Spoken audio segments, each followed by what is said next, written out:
This is Daria Shabbat with Corporate Profile reporting on the news for Wednesday, May 8th, 2013. Today in the news, Rodman is asking Kim to free the American citizen North Korea has detained.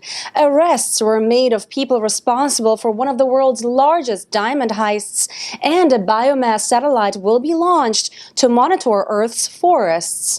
Former NBA star Dennis Rodman is tapping his friendship with North Korean leader Kim Jong Un to ask for the release of a Korean-American man sentenced to 15 years of hard labor in the North. Rodman visited North Korea in February and sat next to Kim as they watched an exhibition basketball game. His trip came at a time of high tension between Pyongyang and Washington and was not endorsed by the U.S. State Department.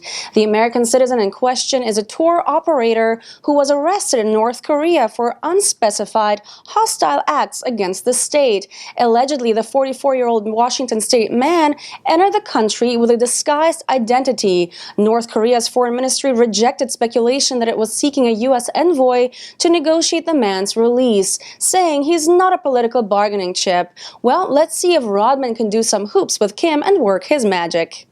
Police in Belgium, Switzerland, and France have arrested 31 people in connection with one of the world's largest heists of diamonds. Large sums of money and some of the diamonds that were taken in a raid at Brussels airport in February have been recovered. A gang cut through the airport's perimeter fence and broke into the cargo hold of a Swiss airplane as it waited for takeoff.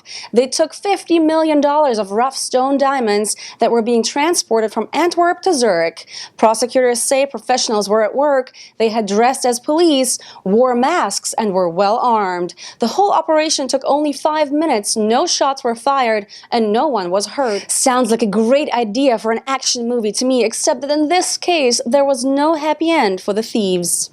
A satellite that can weigh the Earth's forests has just been given the go-ahead by the European Space Agency. Biomass, as it will be known, is expected to be launched in 2020. The spacecraft will carry a novel radar system that is able to sense the trunks and big branches of trees from orbit. Scientists will use biomass to calculate the amount of carbon stored in the world's forests and to monitor for any changes over the course of the 5-year mission. The satellite's data will help researchers understand better the role trees play in the cycling of carbon on Earth and the influence this has on the planet's climate.